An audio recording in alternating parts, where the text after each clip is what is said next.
Khasid Hind TV news channel में आप सभी का खैर मकदम है। आइए नजर डालते हैं आज की अहम खबर पर। आइए नाज़रीन देखें हमारे नुमाइंदे रहमत खान की ये report. Qasid Hind TV news channel को लाइक करें, शेयर करें और सब्सक्राइब करना ना भूलें।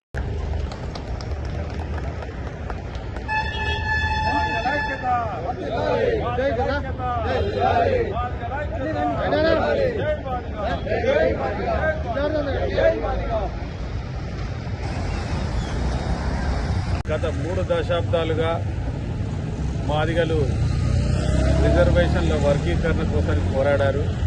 తత్ఫలితంగా తెలంగాణ రాష్ట్రంలో ఎస్సీ రిజర్వేషన్ల వర్గీకరణకు చట్టబద్ధత కల్పించిన గౌరవ ముఖ్యమంత్రి శ్రీ రేవంత్ రెడ్డి గారికి ఈరోజు సన్మానం జరుగుతుంది.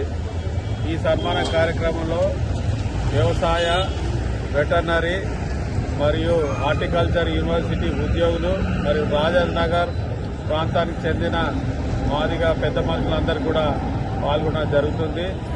ఈ కార్యక్రమం యొక్క ముఖ్య ఉద్దేశం వర్గీకరణ చట్టబద్ధత కల్పించిన ముఖ్యమంత్రికి కృతజ్ఞత తెలుపుకుంటూ మరింత ముందుగా మాదిగల సమస్యల పరిష్కారానికి కృషి చేయాలని చెప్పేసి మేము వినతి చేస్తున్నాం. రాజేంద్ర నగర్ ఉద్యోగులందరూ కూడా ఇక్కడికి విచ్చేసినారు. వారందరికీ కూడా ఇప్పుడు ఏకదాటిగా దాదాపు 3000 మందితో మేము శిల్పకళా వేదికలో పెద్ద సమావేశం జరగబోతుంది. అక్కడ చాలా పెద్ద ఎత్తున సన్మానం జరగబోతుంది. అలాగే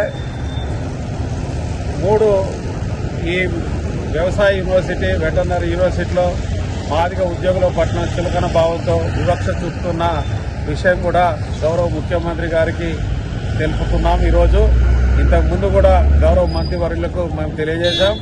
సో వీటిపైన ఈ 8వ తారీఖు నుంచి దానిపైన కార్యాచరణ ఉంటుంది. ఎవరైతే మాదిగలను అణచివేయాలని, వివక్ష చూపాలని చూసిన వాళ్ళని ప్రతి ఒక్కరిని కూడా మేము ఎస్సీ ఎస్టీ యాక్ట్ కింద వారి మీద కేసు పెట్టి వారిని విచారించాలని చెప్పి మేము ప్రభుత్వాన్ని డిమాండ్ చేస్తున్నాం.